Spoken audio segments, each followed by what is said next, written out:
Hublot, Hublot, Hublot, Hublot. It's time for Hublot.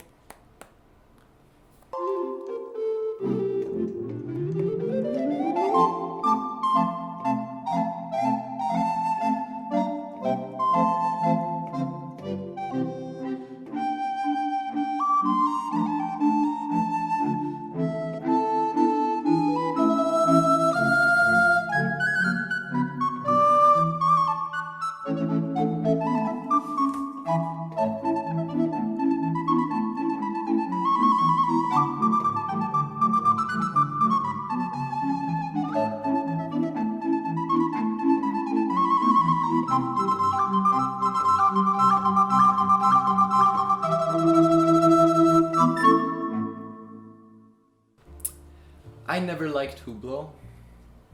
I can't say I do now, but I certainly like some aspects of Hublot, and I certainly understand them better after getting and looking through this catalog. Look, I say looking through because there's really not much reading in it.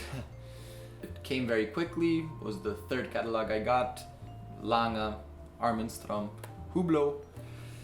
The cover is really special. I mean, the title is Hublot, the Art of Fusion, which is their sort of... Well, it's something that really permeates deeply into their company and what they produce. This cover has a bunch of sort of shapes with each different textures, and it's a really nice hardcover. And again, hardcover, I should say, it comes with a little business card and a letter, and then a price list, which again, surprisingly, the price list fits, and it's a nice price list. Now we'll get to the prices in the price list in just a sec. Well, not just a second, but we'll get to the prices in the price list a bit later. But let's begin with the physical attributes. As I said, the hardcover is great. It's a very firm and pleasant hardcover. It is a square design, which makes it nice for a coffee table book if you like Hublot very much. I personally wouldn't use it as a coffee table book, but it also is a nice coffee table book because it has many large full-page photographs and close-ups, which are both a plus and a minus in this case, but it would make a nice coffee table book for the person who likes Hublot. The pages are nice quality, they're really quite nice. The full page photos are high resolution and there's no pixelation. It is nice, and it is a nice quality catalog. Now, what's inside the catalog?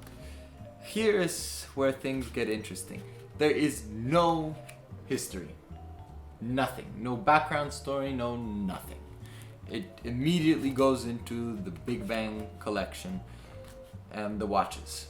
Immediately. There's nothing.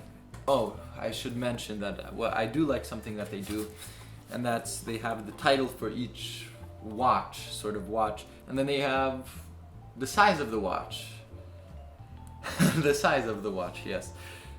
Big Bang Unico ceramic, 45 millimeters. Sapphire, 45 millimeters. Mecha 10, 45 millimeters. What? Something different. White diamonds, 41 millimeters. That must be a woman's watch. Women's watch. Whatever. Ooh, wow. One Click Italia Independent. Limited edition. 39 millimeters. Can you believe that? 39 millimeters from Hublot. How can that exist? They also... How can that exist? Now, fusion. Hublot is the art of fusion, and at the very end they have sort of a page with materials showing all the different materials they use and all the different materials they use, and they've got some pretty different. Titanium, nothing special. Blue sapphire, yellow sapphire, sapphire, ceramic broderie, whatever that is. Colored gemstones, so that's for the sparkly watches. Sparkly watches, yeah. They have a lot of sparkly watches. Magic gold, that's their proprietary alloy of gold, sort of like Lange's honey gold. Meh, I'm comparing Hublot to Lange. What's next? Comparing a Prius to a Ferrari? Wait, no, that happened, didn't it? Yeah, interesting. Anyway, 3D carbon, rubber, king gold, magic gold, king gold, all kinds of different golds. Whereas sapphire, carbon, silicium, or whatever, ceramic, diamonds, leather. Yes, they have a leather watch. But anyway, they are the art of fusion, and it does show looking through this collection. Now let's begin with some things I like, because I'm not really going to go through the whole collections because it's all basically the same design of a watch in different elements and different fusions, so to speak. But the first watch they describe in the catalog that really started to change my mind a bit about Hublot, and that maybe they're not so bad, and that's the Unico ceramic, especially the full color picture of the red one. Red is my favorite color, and I love ceramic watches, and I think this Hublot in ceramic does look good. It really does. Whether you like the design or not, yes, it's still too big, but I do like this design. Then we get to the gold ones and the different gold alloys cases, and this is where I don't like Hublot. I don't like Hublot in even steel. I don't like Hublot in gold or in any sort of metallic, and when you have these cases, I just don't like that design. I know there's people who do, but I personally don't. Big Bang Unico 42 millimeters. Why can't they make the ceramic one 42 millimeters or the diamond one? I mean, not diamond, but the sapphire one 42 millimeters. That would be nice. Now here's another thing Hublot does good: special editions.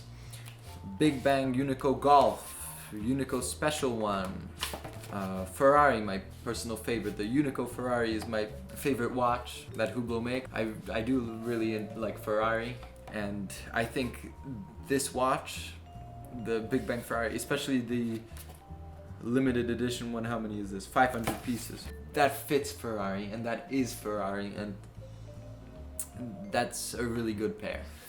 And in general, all of these, even the leather one, yes, there's the leather one, if I can find it, the Berluti, the leather one. Now, I personally don't think that the case design of Hublot and leather go together that well, but they do have it. If you like it, then that's great. So the special editions is really where Hublot takes their case, which is really one case except for the tornado-shaped case of the whatever it is. What is it? Spirit of Big Bang. But it's basically the same design, where they take that and put these crazy materials in it, and I think that fits Hublot and that fits the style of watch that it is. If it was just a tad smaller. So the diamond watches, I forgot about this. They have a lot of watches with a lot of gemstones and diamonds, and I don't like Rolexes with a lot of diamonds. I don't like most watches with a lot of diamonds, but two companies that I can think of off the top of my head that work with diamonds well. Hublot is one of them. I wouldn't personally get the icy one, the icy Hublots, but I do think that they work. The other one is Jacob & Co., but they work partly because Jacob & Co. is, well, it's a jewelry company. So, yeah. Now, here's what I don't like about Hublot. Classic fusion. I don't like this idea of taking this crazy case and trying to make a dress watch out of it. Yes, they'd make it in even 33 millimeters, but it's still a crazy design that I think should be kept as a crazy design. You shouldn't have something sort of half between worlds, between the classy, dressy world and the crazy Hublot world. I don't think classic fusion fits Hublot's collection. I mean, does make a interesting, different point of the collection, but it's not something I think they should have made as Hublot with this case design, it doesn't make any sense for me. It doesn't make any sense why would a company that makes these crazy watches with these crazy fusion of elements make a dress watch with that. In the case of a dress watch, if you look at it as a dress watch, it's an ugly case. I mean, there's no way to sugarcoat it. It is an ugly case. Part of the reason why it is an ugly case we'll get to in just a second, and those are the screws. But I just don't understand why they would make a dress watch version. I mean, the biggest example of why they shouldn't make a dress watch collection is at the very end of the book. Extraordinary watches, 14-day power reserve, tech frame Ferrari tourbillon chrono, bi-axis tourbillon 5-day power reserve. These are just crazy. Well, the high jewelry I don't think is that crazy, but these watches, absolutely crazy cases that are impractical.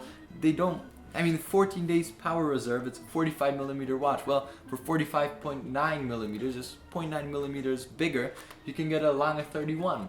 Probably costs as much as this. We'll get to the price later. And that's more than twice as much power reserve. But this is just crazy, and it shows this collection, this extraordinary watches collection, shows the mechanical side of Hublot, that it shows that the mechanical side of Hublot can be just as crazy as its material side. Now, not finishing. And that is where Hublot falls apart in my mind. Now, looking through this catalog, there are certain watches that, in the close-ups, yes, this Mecha 10, which shows, at least in this picture, nice flat graining, even graining. It has polished bevels. It has nice, and I mean, we'll get to the price next, but if you get that, it's really nice. But then you have Unico GMT close-up, and it's just awful. I mean, the hands, maybe it is that it's an extreme close-up and all, but it's a little bit disappointing.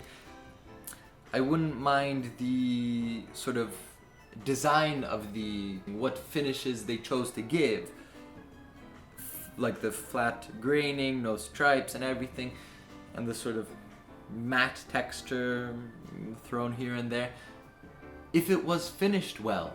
But it's not. It's got little bits of metal hanging all around it, at least on the second hand and the hour and minute hand, and I don't think that's acceptable, especially for the prices. Let me read out some of the prices. Let me find a cheap one. Let me see. $7,100. No, $6,700. $6,700 for probably the 33 millimeter version. Classic Fusion. Yeah, that's cheap. But these prices, they get, I mean, let me think. The first one, red ceramic, one of my favorite. What? $26,000. The ceramic Big Bang, Unico ceramic. $20,000 basically.